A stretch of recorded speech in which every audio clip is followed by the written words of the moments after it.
Shalom saudara dikasih dan berkati Tuhan, jumpa lagi melalui tayangan berkat Tuhan hari ini.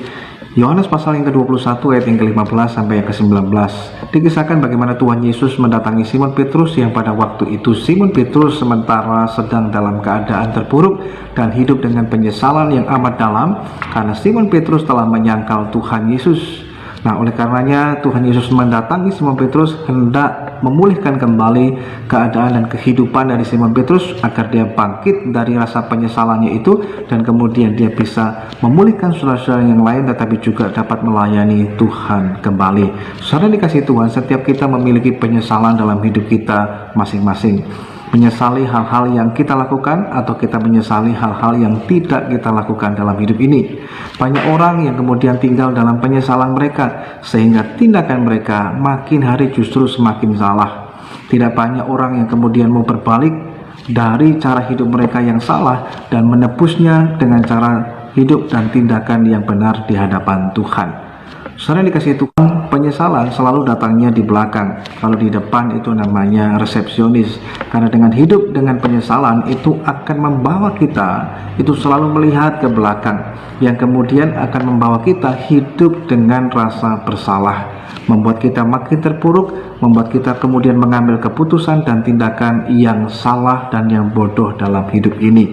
Namun syukur kepada kasih karunia Tuhan, bukan hanya Simon Petrus yang dipulihkan oleh Tuhan, namun kabar baiknya saudara dan saya pun hari ini kita mau dipulihkan oleh Tuhan yang hidup. Nah, saudara dikasih Tuhan, kita semua mendapatkan kesempatan untuk menebus setiap penyesalan yang kita miliki dalam hidup kita.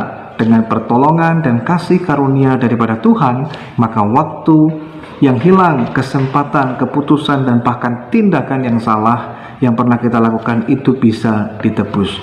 Belum terlambat bagi kita untuk bertobat hari ini. Belum terlambat bagi kita untuk memperbaiki dan memulai kembali. Belum terlambat bagi kita hari ini untuk merajut kembali hubungan yang selama ini mungkin sudah pernah rusak. Belum terlambat bagi kita hari ini karena pemulihan bisa terjadi bagi saudara dan saya. Tuhan mau memulihkan agar kita semuanya. Tuhan mau kita bangkit dari rasa penyesalan dalam hidup kita. Nah, oleh karena itu saudaraku yang dikasihi Tuhan, yang pertama, arahkan pandangan kita kepada Tuhan dan kepada rencana Tuhan bagi kehidupan saudara dan saya. Sebab itu, yang kedua, jangan keraskan hatimu, karena kasih karunia Tuhan itu tersedia untuk memulihkan kita hari ini. Yang ketiga, kalau hanya penyesalan, maka itu tidak ada gunanya sama sekali. Banyak orang menyesal, tetapi kalau hanya menyesal membuat kita terus bisa jatuh bangun dalam kesalahan dan yang sama dalam hidup kita. Namun yang Tuhan kehendaki adalah penyesalan yang membawa kita kepada pertobatan yang sesungguhnya di dalam Tuhan.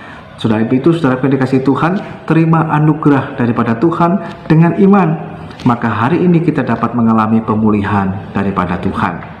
Tuhan mengasihi kita, Tuhan mau kita bangkit dari rasa penyesalan dan kita hidup di dalam anugerah yang daripada Tuhan. Nah, ketika kita dipulihkan oleh Tuhan, kita juga dipakai oleh Tuhan dapat memulihkan kehidupan yang lainnya. Tuhan Yesus memberkati kita semuanya.